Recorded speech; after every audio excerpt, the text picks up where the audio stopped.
So look at Anthony Ryder from South Lyon, Michigan, recently selected as the Lions 2020 Fan of the Year. He has a passion about sports broadcasting. With the 112th selection in the 2021 NFL Draft, the Detroit Lions select Amon-Ra St. Brown, wide receiver, USC. One pride, baby! Yeah!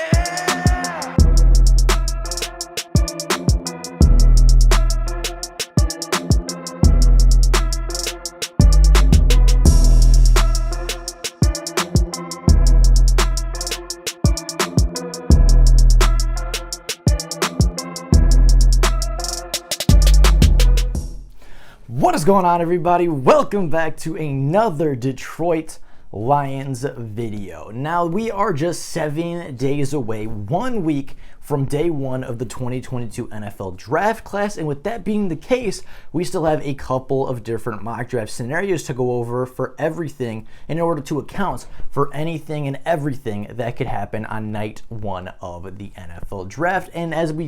And just as we did a week ago, we went over the Kayvon Thibodeaux scenario and how that route may play out. And today, we are going to be selecting somebody different at number 2 and going through another potential mock draft for the Detroit Lions. Now, before we get into this, I want to mention this is a very different approach to the draft, right? As the Lions, I would say, now have a quality starter at every single position that is supposed to be a starter, from quarterback to running back to O-line, tight end, and wide receiver on the offense, defensive line, linebackers, secondary members. I think we have a quality starter at every single spot for our starting 11 on both sides of the football, and as such, I do not believe the need for a drastic starter and a need to bench one of those starting caliber players is as big as it was a season ago, right? A season ago, we did not have a really bona fide starter left tackle. We didn't have a starting caliber safety across from Tracy Walker. We didn't have, I would say, starting caliber linebackers, or at least they were very low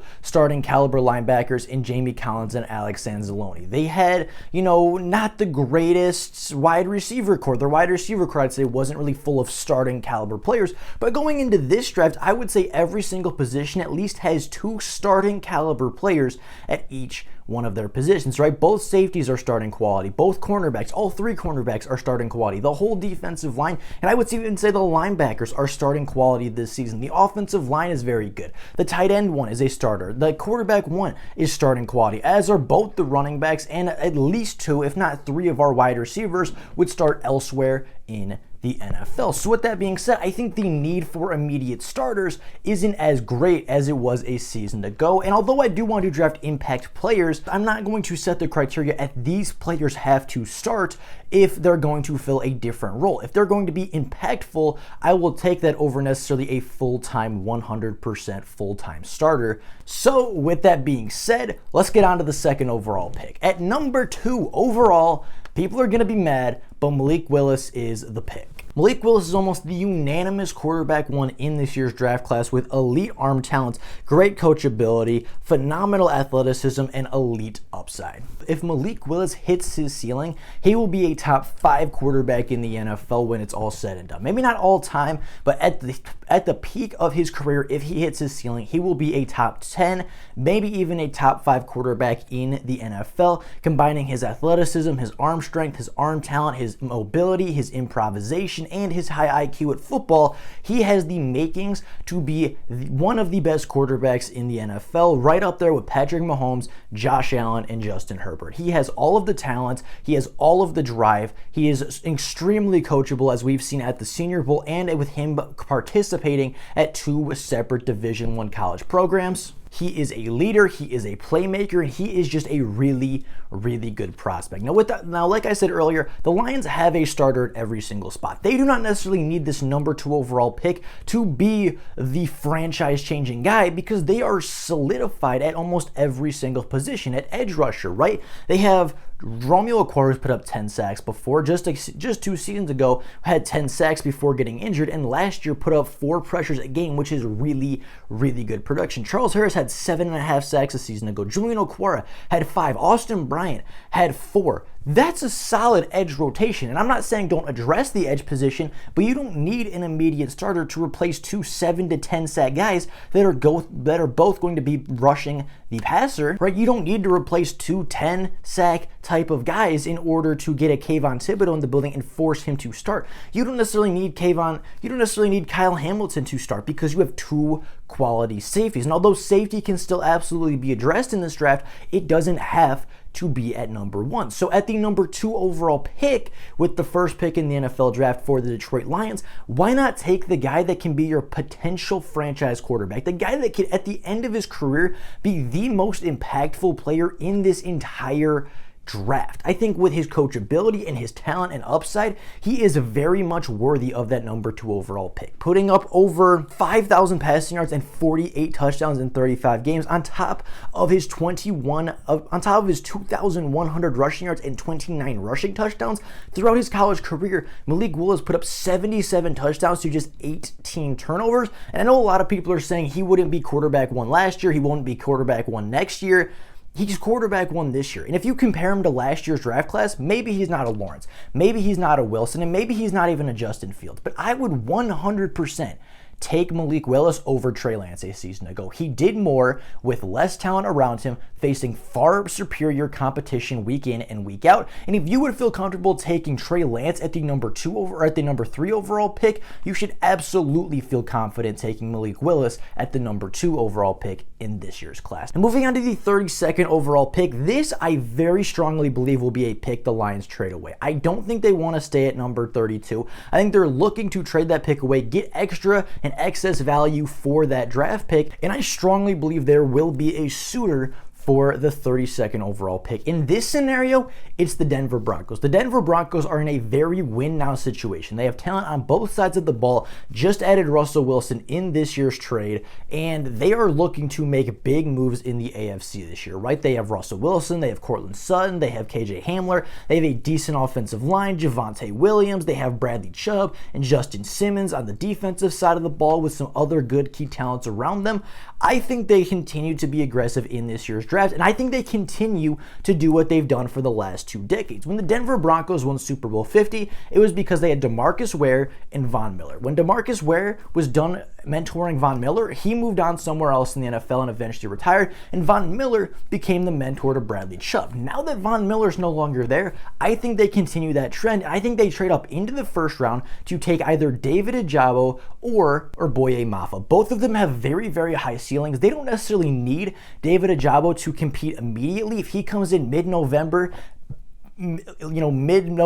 early December at the latest, he can still be an impact player for a late season playoff push, and he would follow the trend of the Broncos selecting players in the first round, selecting early edge rushers in order to be mentored by their current elite edge rusher. So with that being said, the trade officially goes through as the 32nd pick is sent to Denver in exchange for picks 64, 75, 115, and a 2023 4th round pick. I think this is really good value. Yes, you're moving down 30 spots, but you pick up a 2nd, a 3rd, and 2 4ths from either this year or next year's class. I think it's pretty good value for Brad Holmes, especially giving him more ammunition to get through these selections. Now moving down to 34, I believe Lewis Cine will be the pick. Lewis Cine is a really good safety, and although I do not have him graded nearly as high as Kyle Hamilton, he is easily my free safety 2 in this class, and that is not a slander on him. That is just how highly I grade Kyle Hamilton, but free safety 2 is still phenomenal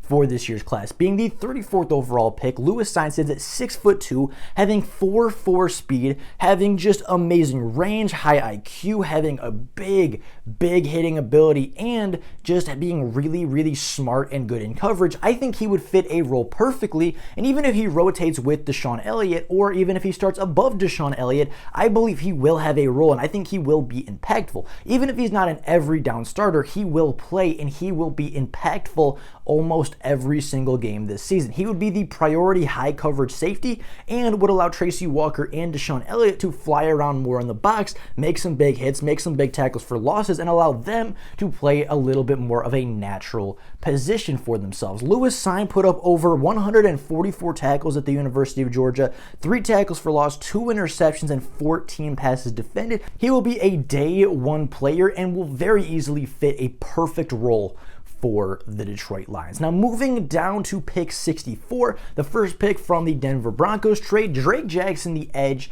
from USC, is still sitting there on the board, and he is the selection. Drake Jackson is a super athletic edge rusher from the University of Southern California who didn't play a whole lot at the University of Southern California, only playing 697 pass rushing snaps at USC. He put up 13 sacks, 10 quarterback hits, 46 quarterback hurries, and 4 passes defended. Now, that may not seem like elite production to some people, considering Kayvon Thibodeau put up better numbers, Aiden Hutchinson put up better numbers, even Boye Mafa and David Ajabo put up better numbers in individual seasons than what Drake Jackson was able to accomplish. But those numbers, put in considering his entire career, that comes out to Drake Jackson affecting the quarterback 10% of the time. Meaning every single time the quarterback drops back to pass the football, 10% of those plays are being impacted by Drake Jackson, either being a sack, a hit, a hurry, or a pressure. It is something that he just does very well. He did not get a ton of opportunity at USC, but in the opportunities he did get,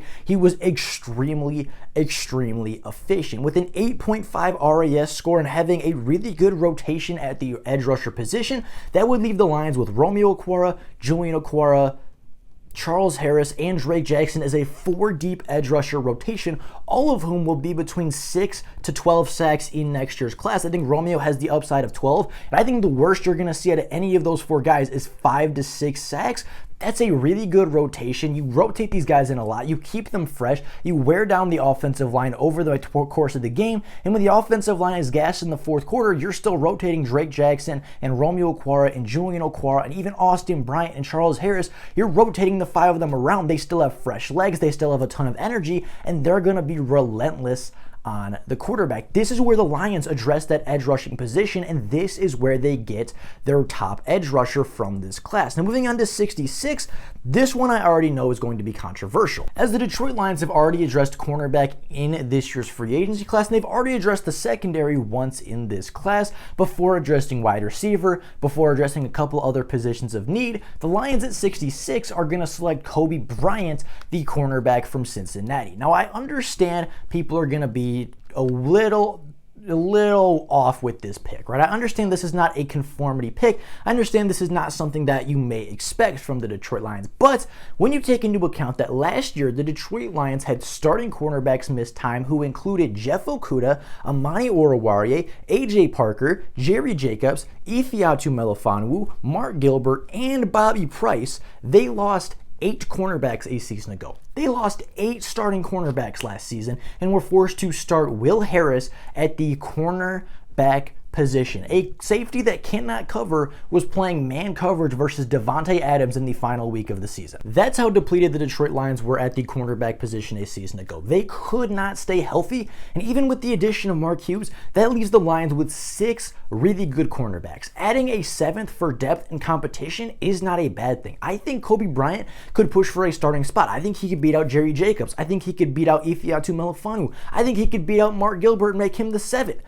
He is going to play, right? I mean, you as an NFL team have to expect at least 2 to 3 injuries in your secondary every single year. And with the Lions, it's usually a lot worse. The Lions were down to the bottom of the barrel a season ago, and adding Kobe Bryant, I understand it's a top 100, a top 75 pick even, but he was the best player available. The only other players available at this point were running backs or tight ends, and Kobe Bryant and Tariq Woolen were one of the only 2 players on the draft board at that point with good value who I thought would fit the Lions very well, and Kobe Bryant is just simply the better player. Having over 170 tackles, 5 tackles for loss, 9 interceptions, a touchdown off of those interceptions, 35 passes defended, and 4 forced fumbles, while allowing just a 64 passer rating on 75 targets a season ago. Kobe Bryant is a great player. He was not the cornerback 1 at Cincinnati, right? He was the most targeted cornerback on that Cincinnati team because Sauce Gardner was across from him. He's well tested, he is well proven, and he will improve this Detroit Lions secondary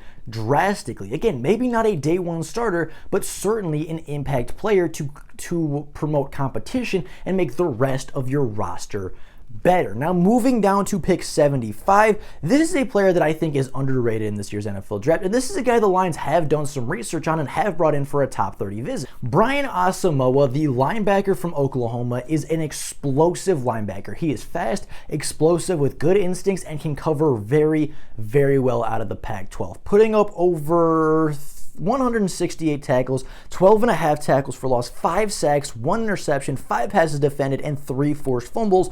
I believe he will push for a starting role on this Detroit Lions linebacking core. Again, even though I think they have starting quality players at the linebackers, I don't think it's without competition. I do think Alex Anzalone and Derek Barnes could start. I do believe Derek Barnes and Jared Davis could start, and I think that Jared Davis and Alex Anzalone could also be the starting 2 linebackers, but Bryant Asamoah is one of the better coverage linebackers in this class, and with the Lions bringing him in for a top 30 visit, with him being a very good athlete, very good in open space, very good tackler, I mean, he's just a really good, well-rounded, all-around linebacker to improve the competition and the talent in this linebacking room. I think it makes too much sense not to draft him here at the 75th overall pick. Again, maybe not a full-time starter, but certainly an impact player in year 1. Now, moving on to the 97th overall pick in this draft, the last pick of day 2, the Lions are going to address wide receiver as David Bell falls to the number 97 pick. Now, his average drafted position is 94.2 across PFF's mock draft boards, and I just don't understand why. Because David Bell is a very good route runner with very good hands. He's physical, he's got run after catch ability, he's got really good awareness on the sidelines. He is a really good football player, and I think because he didn't test very well at the NFL Combine, he didn't run a sub 4.3 40-yard dash like Calvin Austin, he didn't jump an incredible vert, he's not the big names of, Drake London or Garrett Wilson. He's getting surpassed by the top guys of this draft who are better than him, but he's also being passed by guys that are not better than him because those guys ran a fast 40, because they had a big vert, because they had really good pro days or a really good combine measurements. Those guys are breaking headlines. Those guys are in the media. Those guys are in the eyes of NFL teams.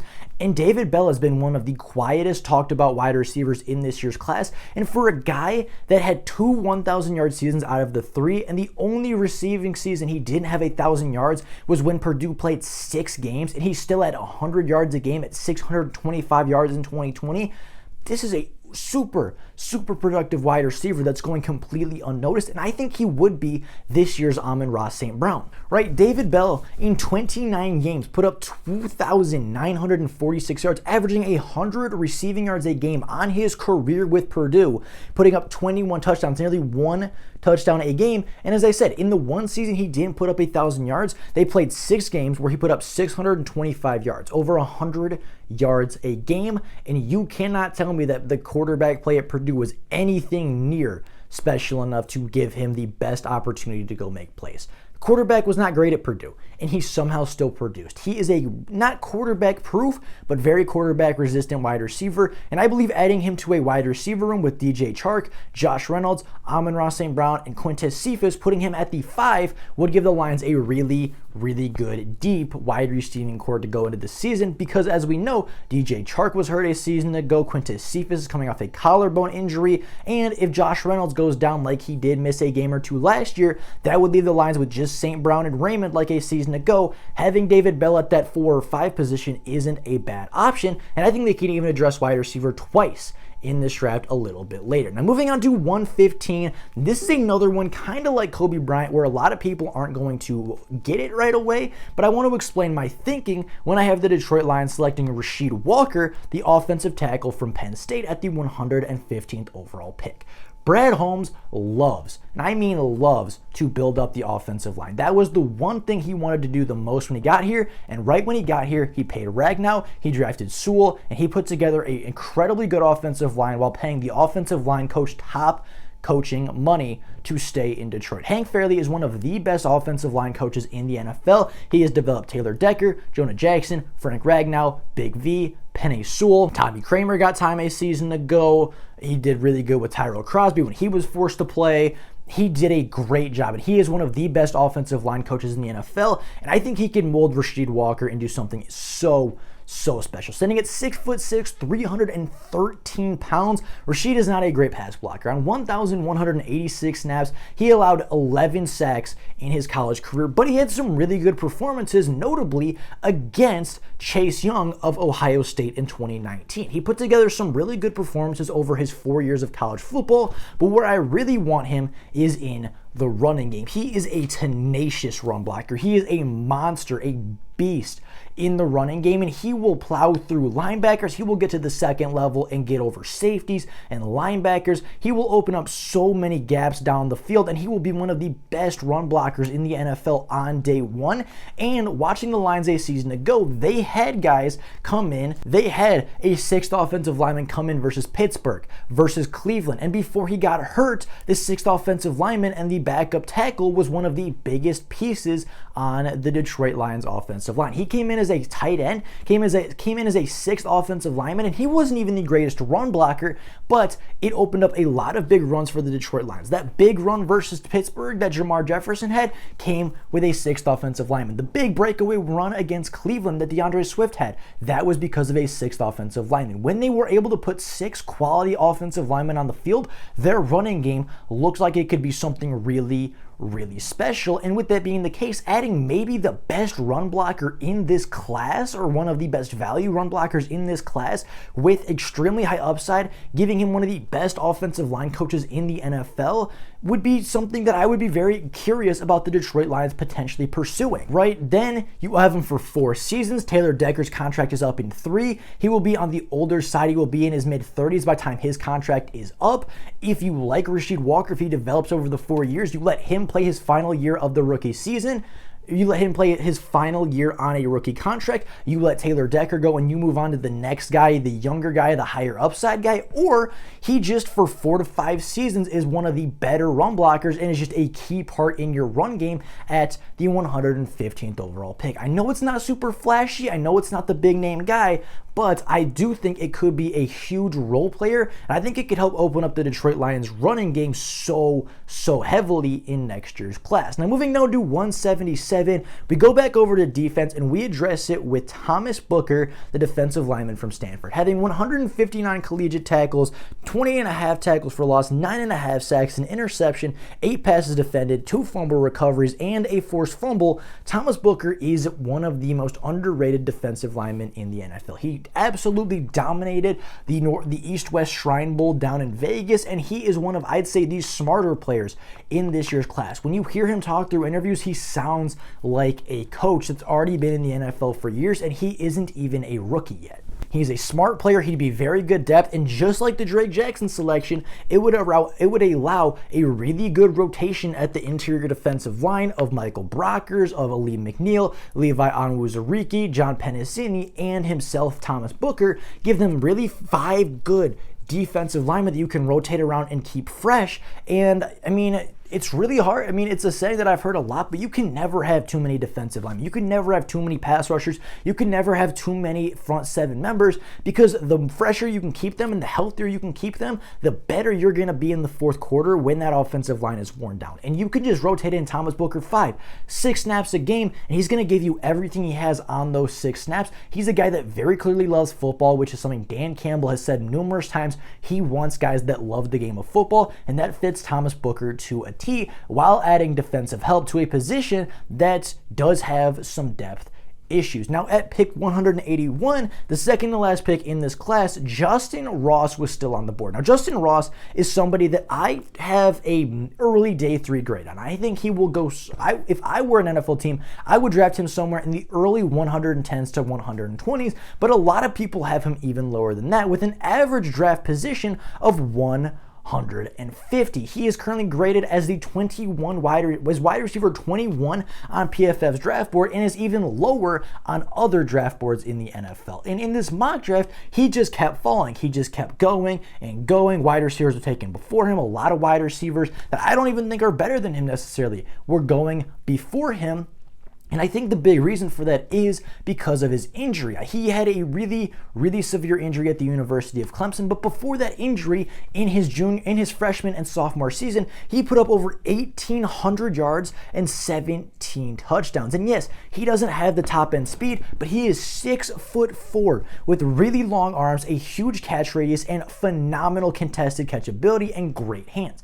He reminds me of Kenny Galladay coming out of Northern Illinois. Not the fastest guy, not necessarily the strongest guy, but somebody that just has a big catch radius, somebody that has really, really good hands, and somebody that produced really well at the college football level. And to be totally honest, last year was the only year he didn't go over 800 yards that he ended up playing, and the quarterback play for Clemson a year ago was, I would say, subpar at its best. Right? DJ Uiagalelei did not do him any favors, did not play the greatest for the Clemson Tigers, and their passing game wasn't what it was under Lawrence. It wasn't what it was under Deshaun Watson, and he just suffered because of that. His comp to me is Kenny Galladay. From the size, the speed, he runs a 4.5, Kenny Galladay does. Justin Ross ran in the high 4.6s. The strengths and weaknesses on their draft profiles and on their draft boards, he reminds me so much of what Kenny Galladay did with the Detroit Lions, and if you can get that guy in the 6th round, in the early 6th, late 5th round, I think it would be a huge pickup for the Detroit Lions. And then you also have, with the last pick at 217, the Lions go back to the defensive side of the ball, addressing Ali Fiad, the edge rusher from Western Michigan. Now, Ali Fiad's production was amazing. It was phenomenal with Western Michigan over his 5 years of collegiate football, putting up over 159 tackles, 53 tackles for loss, 28.5 sacks, 8 forced fumbles, and 3 fumble recoveries, and taking home the 2021 MAC Defensive Player of the Year. I don't think you're going to find a much better talent late in the draft. He is projected to go somewhere in the late 270s in this class. That is undrafted free agency range for somebody that is arguably the most productive player in college football over the past 4 seasons. I think adding another edge rusher, pushing Austin Bryant for that last spot on the roster could be a really good competition move for the Detroit Lions, and bringing in another edge rusher who continues to get pressure on the quarterback, who is a super high motor, is a great leader on the field, and is great for his teammates, is something that reminds me of Aiden Hutchinson. He is somebody that just has a high motor, somebody that will work incredibly hard, and he is somebody that I will think improve the Detroit Lions over the next couple of seasons. But with all that being said, that is it for you guys today. Let me know down in the comments below what you think about this year's mock draft. Let me know down in the comments below how you would feel about this draft class if it were to come true. Grade the picks, grade the draft overall, and let me know what you guys think. But with all that being said, that is it for you guys today. Thank you all so very much for watching, and until next time, and as always, go Lions!